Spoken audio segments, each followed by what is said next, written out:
નમસ્કાર. ઇંગ્લિશ ગ્રામરમાં આજે આપણે ડાયરેક્ટ ઇનડાયરેક્ટ સ્પીચમાં કેટલાક નવા નિયમો લાસ્ટ લેક્ચરમાં આપણે જોયું હતું કે વિધાન વાક્યોનું ડાયરેક્ટ સ્પીચમાંથી ઇનડાયરેક્ટ સ્પીચમાં કઈ રીતે ફેરવવું તેની માહિતી લીધી હતી. આજના લેક્ચરમાં પ્રશ્નાર્થ વાક્ય આપેલું હોય ડાયરેક્ટ સ્પીચમાં અને તેને ઇનડાયરેક્ટ સ્પીચમાં કઈ રીતે ફેરવવું તેના નિયમો જોઈશું, ઉદાહરણો જોઈશું.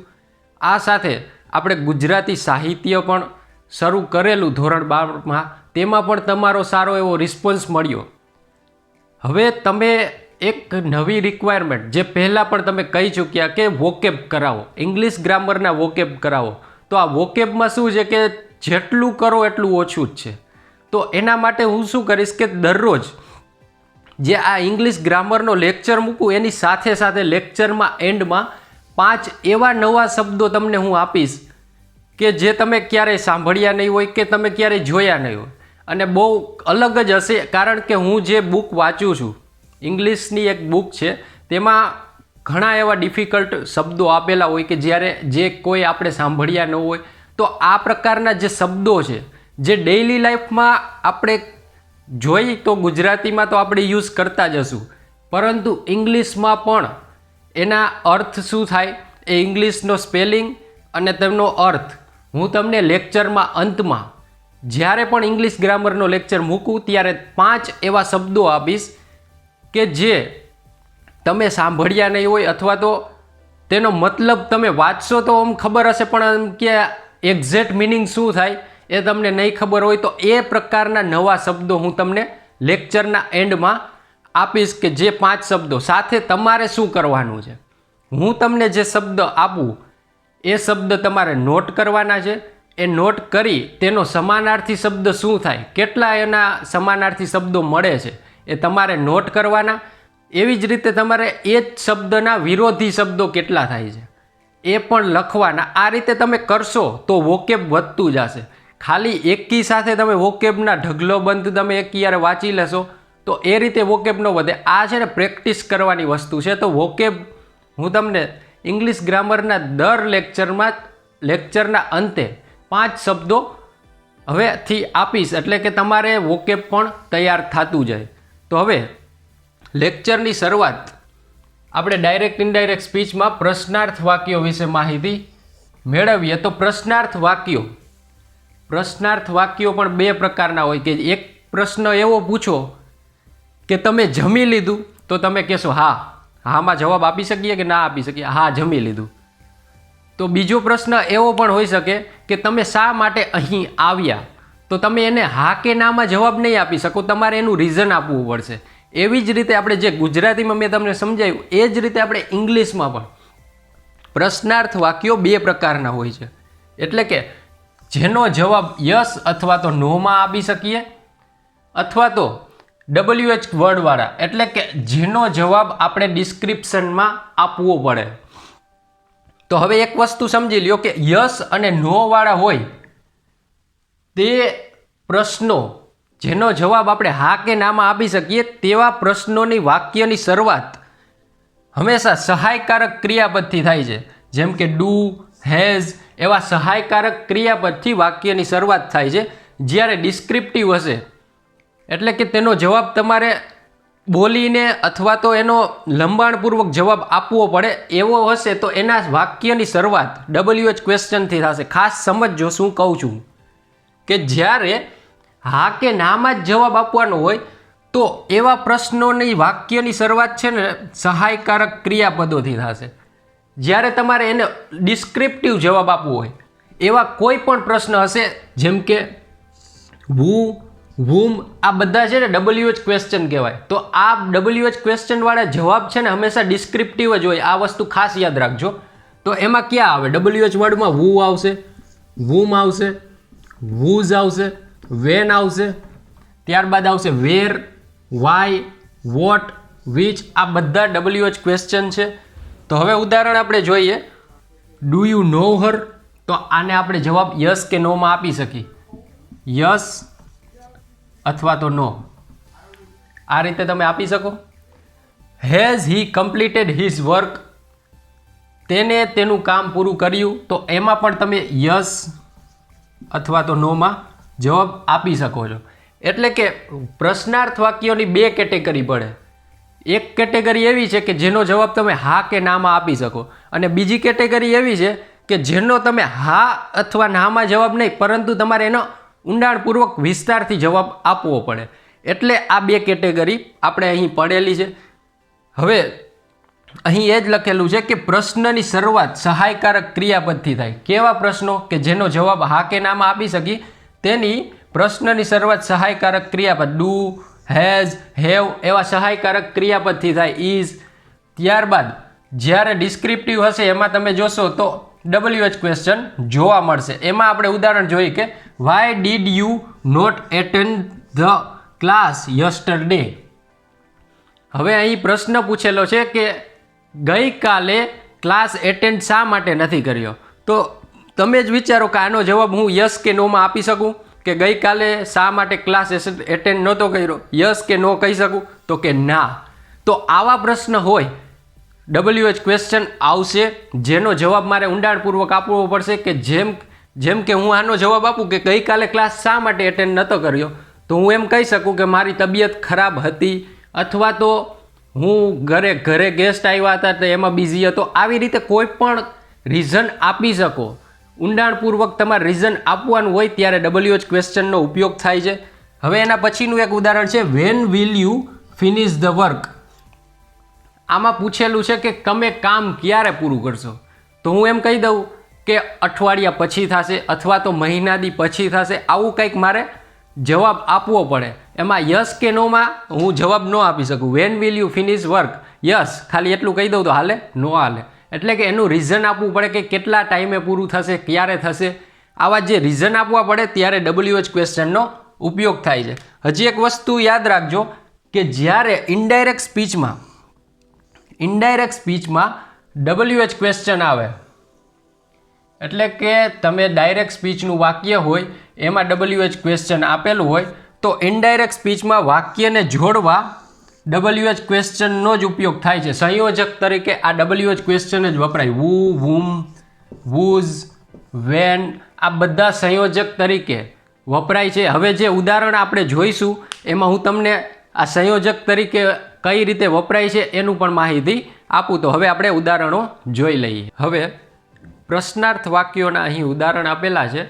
એમાં એક યસ ઓર નો વાળો છે કે જેનો જવાબ આપણે યસ ઓર નો આમાં આપી શકીએ એવા વાક્યને ઇનડાયરેક્ટ સ્પીચમાં કઈ રીતે ફેરવ્યું, અને એક WH ક્વેશ્ચન વાળો છે. તો બંને ઉદાહરણ આપણે જોઈ લઈએ. તો પહેલાં અહીં આપેલો છે ધ ટીચર આસ્ક સેજલ. ટીચરે સેજલને કહ્યું van will you finish your homework. તારું હોમવર્ક ક્યારે તું કમ્પ્લીટ કરીશ, પૂરું કરીશ, એવું પૂછેલું. તો હવે એને ઇનડાયરેક્ટ સ્પીચમાં ફેરવવું હોય તો ધ ટીચર આસ્ક્ડ સેજલ. હવે મેં તમને કીધું હતું કે જ્યારે વાક્યમાં WH ક્વેશ્ચન હોય તો સંયોજક તરીકે ડાયરેક્ટ WH ક્વેશ્ચનને જ લેવાનો. તો અહીં સંયોજક તરીકે WH ક્વેશ્ચન જ લીધેલો છે. તો when will you finish your homework એમ પૂછેલું છે. તો અહીં વાક્યને જોડવા સંયોજક તરીકે વેન લીધેલું. પછી અહીં સેજલ સ્ત્રી છે તો અહીં સી આવશે. વેન સી વુડ, અહીં વિલનું શું થઈ ગયું? વુડ. આ જે જનરલ ફેરફારો મેં તમને સમજાવી જ દીધા છે એ પાછા હું રિપીટ નથી કરતો આ લેક્ચરમાં, કારણ કે બધા જ લેક્ચરમાં મેં તમને એક એક વસ્તુ વ્યવસ્થિત રીતે સમજાવેલી છે. તો હવે વેન પછી અહીં સર્વનામ તરીકે સી, પછી વિલનું કરેલું છે વુડ, સી વુડ. ફિનિશ પછી અહીં આપેલું યોર એનું થશે હર, અને હોમવર્ક. હવે એક વસ્તુ ખાસ યાદ રાખજો કે જ્યારે ઇનડાયરેક્ટ પ્રશ્નાર્થ વાક્યને ઇનડાયરેક્ટ સ્પીચમાં ફેરવો તો એ પ્રશ્નાર્થ જ નહીં રહે, કારણ કે એ ત્રીજા પુરુષ દ્વારા વ્યક્ત કરવામાં આવે છે. એને સાદા વાક્યમાં ફેરવવાનું રહે છે.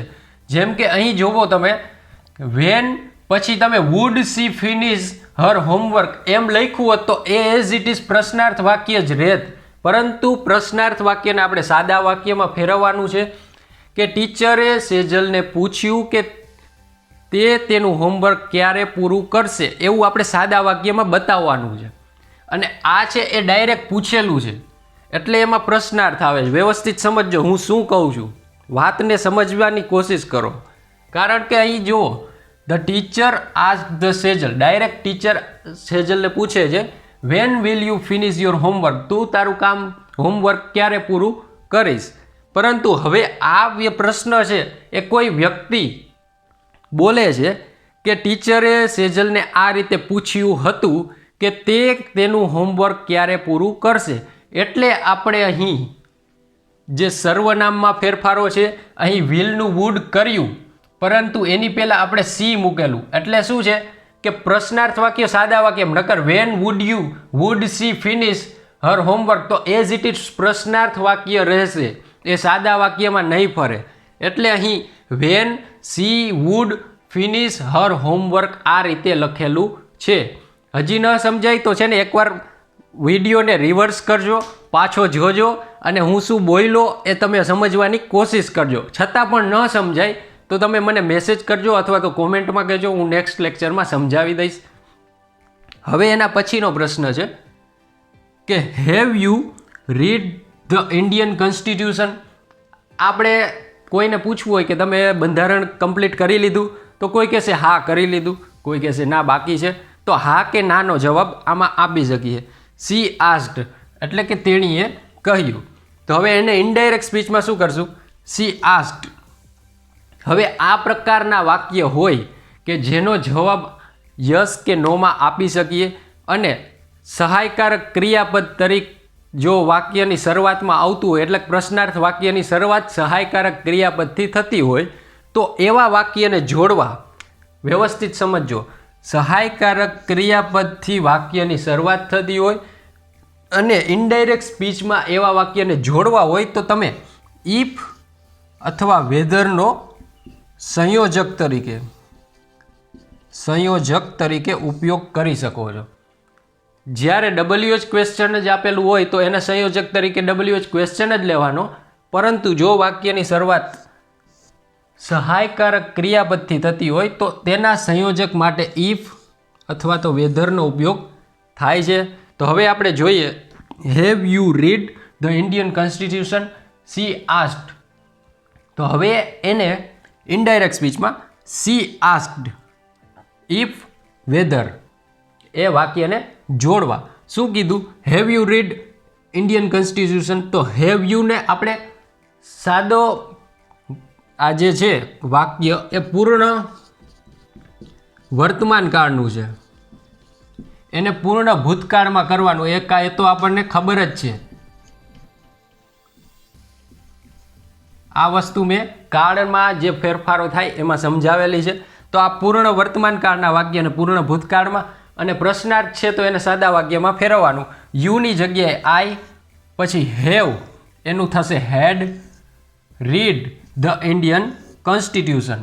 આમાં કાંઈ જાજુ એટલો બધો ફેરફાર પણ નથી કરેલો, ખાલી વાક્ય પ્રશ્નાર્થને સાદામાં ફેરવવાનું જે ફેરફાર થાય છે.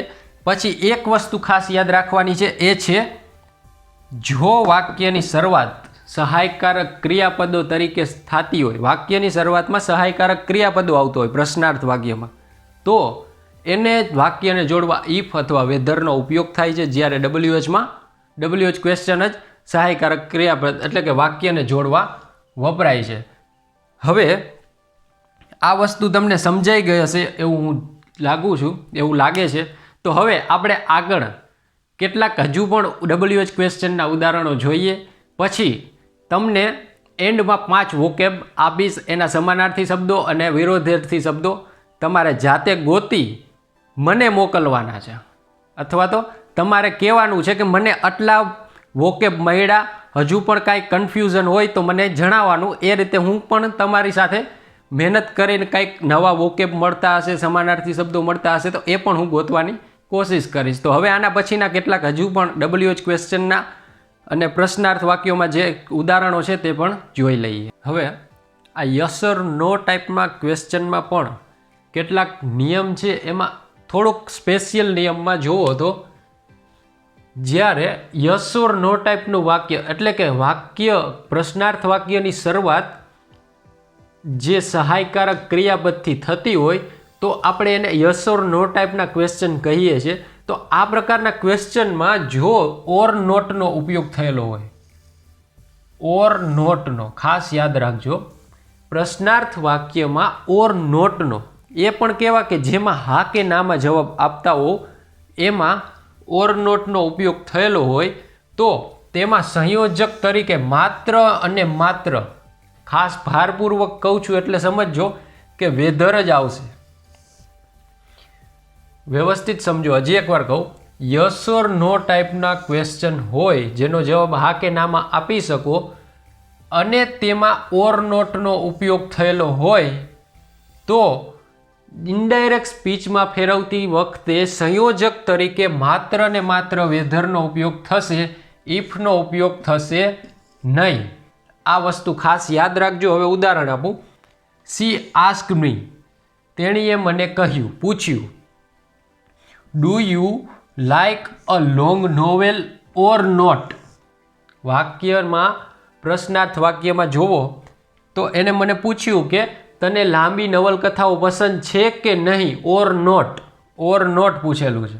આ ઓર નોટ જ્યારે વાક્યમાં આવે ત્યારે સંયોજક તરીકે આપણે કોનો ઉપયોગ કરશું? માત્ર ને માત્ર વેધરનો ઉપયોગ કરીશું. તો હવે અહીં જોશું તો સી આસ્ક મી, ત્યારબાદ સંયોજક તરીકે માત્ર આપણે વેધરનો ઉપયોગ કર્યું. પછી I liked a long novels or not, માત્ર શું કરેલું? પ્રશ્નાર્થ વાક્યને સાદા વાક્યમાં ફેરવેલું અને સંયોજક તરીકે વેધરનો ઉપયોગ કરેલો. અને કાળમાં જે ફેરફારો થતા હોય છે કે સાદા વર્તમાન કાળનું વાક્ય હોય તો સાદા ભૂતકાળમાં ફેરવવાનું, જે કાળના નિયમોમાં આપણે ઓલરેડી શીખી ગયા છે એ જ છે. જે સર્વનામમાં અહીં મીનું આઈ કરેલું છે તો સર્વનામમાં પણ આપણે જે ફેરફારો થાય એ શીખી જ ગયા છીએ. હજી એક નોંધ કરીને રાખી લ્યો કે જ્યારે પ્રશ્નની શરૂઆત સેલથી થતી હોય, પ્રશ્ન જ્યારે સેલથી પૂછવામાં આવેલો હોય ત્યારે રિપોર્ટિંગ વર્બ કેટલાક ખાસ પ્રકારના જ લખવામાં આવે છે. આ વસ્તુ તમે ખાસ યાદ રાખજો, પ્રેક્ટિસ કરજો. હું તમને અહીં એક કે બે ઉદાહરણમાં સમજાવું છું, પરંતુ નિયમો ખાસ ઊંડાણપૂર્વક સમજાવું છું, કારણ કે નિયમો તમને ખબર હશે તો તમે 100 ઉદાહરણ પણ તમારી જાતે કરી શકશો. એક બે ઉદાહરણ કરાવું જ પણ એ પરફેક્ટ તમને આવડવા જોઈએ. આ ઉદાહરણના આ નિયમો એટલા પરફેક્ટ તમારે હોવા જોઈએ કે તમને ઊંઘમાં પણ પૂછે ને તો આવડવા જોઈએ. તો આ નિયમો ઉપર હું ખાસ ભાર એટલે મૂકું છું. તો હવે અહીં આપણે પ્રશ્નની શરૂઆત શેનેથી થતી હોય? સેલથી થતી હોય. સેલથી થતી હોય તો એના રિપોર્ટિંગ વર્બ કેટલાક ખાસ પ્રકારના આવે. ખાસ પ્રકારના એટલે કે આપણે કઈ રીતના? અહીં ઉદાહરણ જોઈએ કે સી સેડ, તેણીએ કહ્યું. શેલ આઈ ફોરગેટ હિમ, હું તેને ક્યારેય ભૂલી શકીશ, તેણીએ કહ્યું. કોઈ પ્રેમમાં હોય તો કદાચ નોય ભૂલી શકે. તો હવે આ શું છે કે એ પૂછે છે કે હું ભૂલી શકીશ કે નહીં. તો અત્યારે ઘણા બધા ભૂલી જતા હોય છે. તો આપણે અહીં જોઈએ તો સી વન્ડર્ડ, તેને આશ્ચર્યપૂર્વક પૂછેલું, વન્ડર્ડ. તો અહીં તમે જોશો તો રિપોર્ટિંગ વર્બ કેટલું વ્યવસ્થિત તમે અહીં જુઓ કે અહીં આશ્ચર્યપૂર્વક પૂછેલું છે કે હું તેને ભૂલી શકીશ કે નહીં. તો આપણે એવો સ્પેશિયલ રિપોર્ટિંગ વર્બ મૂકેલો, વન્ડર્ડ. પછી વાક્યને જોડવા મૂકેલું if. She would ever forget him, તેણી ક્યારેય તેને ભૂલી શકશે, આશ્ચર્યપૂર્વક. સી વન્ડર્ડ, અહીં તમે ખાસ જુઓ સેડની જગ્યાએ આપણે વન્ડર્ડ મૂકેલું છે. કાં? તો કે સેલથી વાક્યની શરૂઆત થઈ છે. સેલ આઈ એવર ફોરગેટ હિમ. તો આ સેલ જ્યારે પ્રશ્નાર્થ વાક્યની શરૂઆતમાં આવે ત્યારે કેટલાક સ્પેશિયલ કેરેક્ટર ઉપયોગ થાય છે. તો આ સ્પેશિયલ કેરેક્ટર તમે પ્રેક્ટિસ કરશો તો જ આવડશે અને વાક્યને સમજશો તો જ આવડશે. કેમ કે એની લાગણી શું છે? આશ્ચર્યની છે, દુઃખની છે. તો આ લાગણીને તમે સમજશો તો જ તમે એના જે સ્પેશિયલ કેરેક્ટર છે એ મૂકી શકશો. હજી એક જોઈએ, shall I close the door. આ તમે હી આસ્ક્ડ, એને કહ્યું. તો આ પ્રશ્ન છે ને તમને એમ થવું જોઈએ કે આ શેને કઈ રીતે પૂછે છે. Shall I close the door, આ એક જાતની રિક્વેસ્ટ છે. તો આ રિક્વેસ્ટ છે તો તમે અહીં જોશો તો સી આસ્ક્ડ અથવા તો પ્રશ્ન પૂછે છે. અહીંયા તમે રિક્વેસ્ટ પણ લખી શકો, હી રિક્વેસ્ટ અથવા તો હી આસ્ક્ડ, પછી વાક્યને જોડવા if he should close the door, અહીં સેલનું શુડ કરેલું છે. આ રીતે આપણે જે ફેરફારો થાય છે એ તો કરવાના જ છે, પરંતુ આના નિયમો છે ને એ ખાસ યાદ રાખજો. કારણ કે નિયમ આવડતા હશે ને તો તમને પરીક્ષામાં કોઈ પણ એક્ઝામ્પલ પૂછેલું કેમ ન હોય. અને પરીક્ષામાં એવું નથી જરૂરી કે બેઠે બેઠા જ એક્ઝામ્પલ આવે. એટલે જ હું તમને નિયમો ઉપર ખાસ ભાર આપું છું. વ્યવસ્થિત સમજજો, છતાં પણ ન સમજાય તો પૂછી લેવાનું ગમે ત્યારે, એની ટાઈમ. તો હવે આપણે આજના લેક્ચરમાં આ પ્રશ્નાર્થ વાક્યનો ટોપિક કમ્પ્લીટ કરીએ છીએ.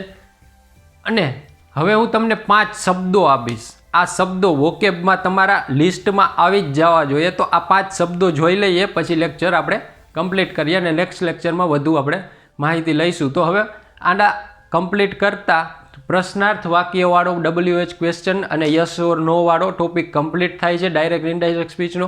હવે વોકેબ જોઈ લઈએ ક્યાં ક્યાં આવે છે. હવે 5 શબ્દો આપણે અહીં જોઈએ. તો પહેલો જ શબ્દ છે વાયલેસ્ટ.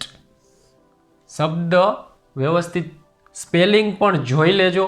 અહીં હું સાઈડમાં રહીને એટલે જ રહું છું કે તમે નોટ કરી શકો. તો વાયલેસ્ટનો અર્થ થાય અત્યંત અપ્રિય. વાયલેસ્ટ એનો અર્થ થશે અત્યંત અપ્રિય, કે ગમતું જ ન હોય એવો વ્યક્તિ અથવા તો એવી વસ્તુ, એને જ કહેવાય વાયલેસ્ટ. એવી આપણે એમ કહીએ this is a vilest person, this is a vilest thing, આવી રીતે આપણે બોલી શકીએ. એટલે વાયલેસ્ટ એટલે અત્યંત અપ્રિય હોય ને એને કહેવાય વાયલેસ્ટ. ત્યારબાદ છે હોલ હાર્ટેડલી. હોલ હાર્ટેડલી એટલે દિલથી. હું તમારો દિલથી આભાર માનું છું. મારે એમ કહેવું હોય તો હોલ હાર્ટેડલી એવું હું કહી શકું. પછી સમન્ડ. સમન્ડ એટલે બોલાવ્યો.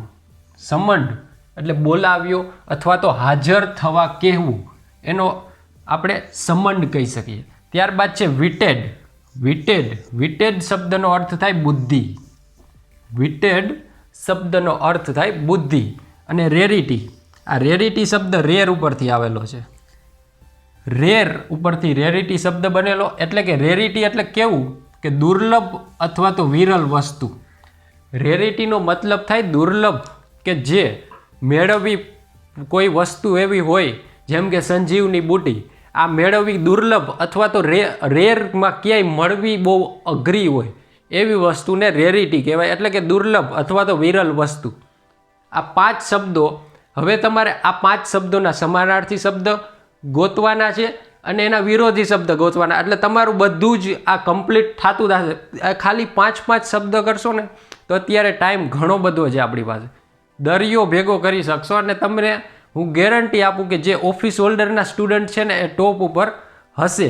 તો હવે આપણે આ જે 5 શબ્દો છે ને એના તમારે સમાનાર્થી ને વિરોધાર્થી શબ્દોની નોટ તમારે જાતે બનાવવાની છે. હજી એકવાર જોઈ લો. વાયલેસ્ટ એટલે અત્યંત અપ્રિય. હોલ હાર્ટેડલી એટલે દિલથી. સમન્ડ એટલે બોલાવ્યો અથવા તો હાજર થવા કહેવું. વિટેડ એટલે બુદ્ધિ. રેરિટી એટલે દુર્લભ અથવા તો વિરલ વસ્તુ. તો હવે નેક્સ્ટ લેક્ચરમાં ડાયરેક્ટ ઇનડાયરેક્ટ સ્પીચ પણ જોઈશું, અને સાથે નવા આ જ રીતના કોઈ 5 વોકેબ શબ્દો આપીશ. લાઇક, શેર, કમેન્ટ અને સબસ્ક્રાઈબ કરવાનું ભૂલાય નહીં. જય હિન્દ.